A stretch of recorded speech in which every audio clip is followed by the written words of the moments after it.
करुणा की नींद टूटी तो देखा रात हो चुकी थी। कमरे में अंधेरा था, उसे कुछ दिखाई नहीं दे रहा था। उसने किसी तरह टटोल कर कमरे का दरवाज़ा थोड़ा सा खोला तो देखा बाहर कई औरतें बैठकर बातें कर रही हैं। थोड़ी देर में एक लड़की कमरे में आई। उसने कमरे की लाइट जलाई। फिर वह करुणा को अपने साथ लेकर आंगन में आ गई। यहाँ शादी की बाकी रस्में निपटाने लगी। कंगन की रस्म के समय उसने अपने पति को ढंग से देखा। वे मुस्कुरा रहे थे। सारी रस्मों के बाद करुणा और उसके पति रमेश को औरतें एक कमरे में छोड़ आईं। रमेश ने करुणा से कहा, देखो, इस घर में तुम्हारी किसी बात की तकलीफ नहीं होगी। मैं जानता हूँ तुम्हारे घर में अब कोई नहीं है, लेकिन चिंता मत करना, मैं तुम्हारा हमेशा साथ दूंगा। मेरी माँ कुछ सख्त स्वभाव की है। बस एक बात है, मेरे घर में मेरा छोटा भाई बंटी कुछ बिगड़ गया है। माँ के लाड प्यार ने उसे बिगाड़ दिया है। मैं कोशिश कर रहा हूँ कि वह कहीं काम पर लग जाए तो उसकी भी शादी कर दे। करुणा सब कुछ सुन रही थी। उसे अब कुछ सुकून मिल रहा था। करुणा को ससुराल आए पूरा 1 महीना हो गया था। इस बीच एक बार भी उसके ताई ताऊ ने उसकी खबर नहीं ली कि बेटी को एक बार घर बुला लें। शोभा का हर तीसरा चौथे दिन फ़ोन आ जाता था। रात के समय जब रमेश वापस आते तभी शोभा करुणा से बात करती थी। एक दिन शोभा ने कहा, करुणा, मैं एक बार तेरी ससुराल आना चाहती हूँ और तुझे अपने घर लाना चाहती हूँ। यह सुनकर करुणा ने कहा, शोभा, मैं अभी नहीं आ सकती। दरअसल सर्दी का समय है। मुझे इन्हें सुबह ही खाना बनाकर देना होता है। मेरी सास से ज़्यादा काम नहीं होता। गर्मियों में मैं तुझसे मिलने ज़रूर आऊँगी। धीरे धीरे समय बीत रहा था। इधर शोभा ने उसके पति करण ने अपने घर के पास ही एक जगह ज़मीन खरीद ली। उस ज़मीन पर वे एक बड़ा सा हॉस्पिटल बना रहे थे। शोभा और करण काम में इतना बिजी हो गए कि उन्हें करुणा का ध्यान ही नहीं रहा। दोनों ने अपनी नौकरी छोड़ दी। बैंक से लोन लेकर पूरा हॉस्पिटल तैयार किया। अस्पताल पूरा होने पर वह सभी सुविधाओं से सुसज्जित था।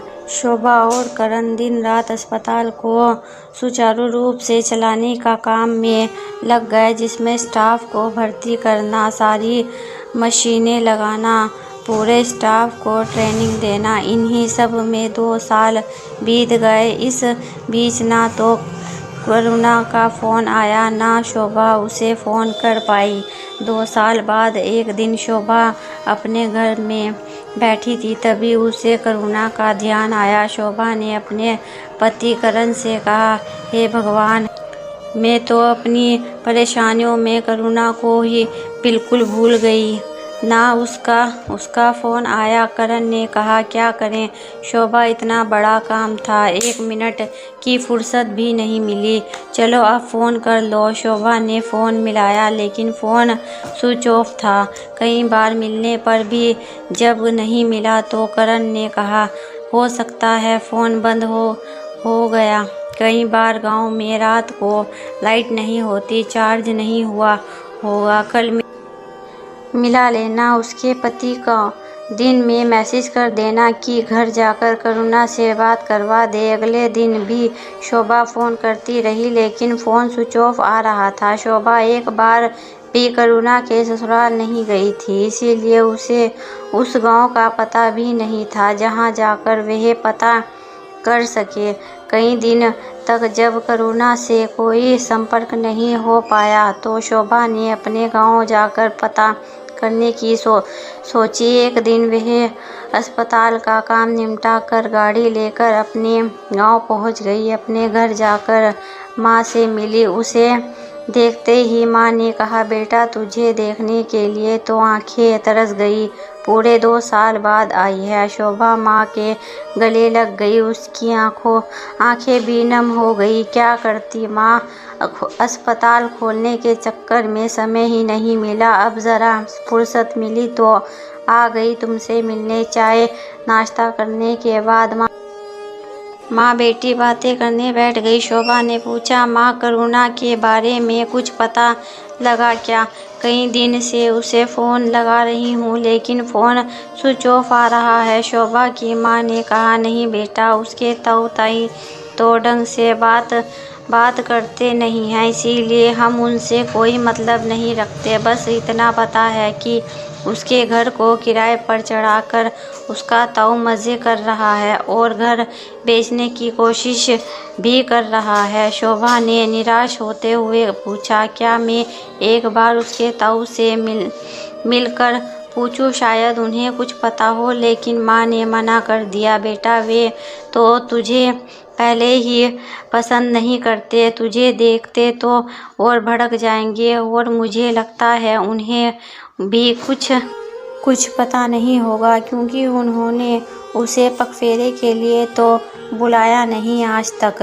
वह इस गांव में आई नहीं है, ना यहाँ से कोई गया है उससे मिलने। लेकिन शोभा नहीं मानी, कहकर करुणा के ताऊ के घर पहुँच गई। दरवाज़ा खटखटाया। उसकी ताई ने दरवाज़ा खोला और अरे शोभा, तुम बहुत दिन बाद आई, बताओ क्या काम है? शोभा ने कहा, ताई जी, करुणा की कोई खबर है क्या आपको? कई दिन से फ़ोन मिला रही हूँ, स्विच ऑफ आ रहा है। यह सुनकर ताई ने हंसकर कहा, उसके ताऊ ने इतने अच्छे घर में उसकी शादी की है, राज कर रही होगी। आज वो हमें याद नहीं करती तो हमें उसकी क्या ज़रूरत है? एक बार भी अपने पति के साथ हमसे मिलने नहीं आई। यह सुनकर शोभा उदास हो जाती है। फिर वह पूछती है, ताई जी, आप मुझे बस उसके गांव का नाम बता दीजिए, मैं ढूंढ लूँगी। इस पर मुंह बनाते हुए ताई ने कहा, बेटी मुझे तो पता नहीं, तेरे ताऊ शहर गए हैं। करुणा की ताई ने टाल दिया। शोभा निराश होकर वापस आ गई। एक दिन अगर आपको हमारी कहानी पसंद आई हो तो लाइक कीजिए, शेयर कीजिए, सब्सक्राइब कीजिए ऐसी ही दूसरी कहानी के लिए और हमारी सपोर्ट कीजिए।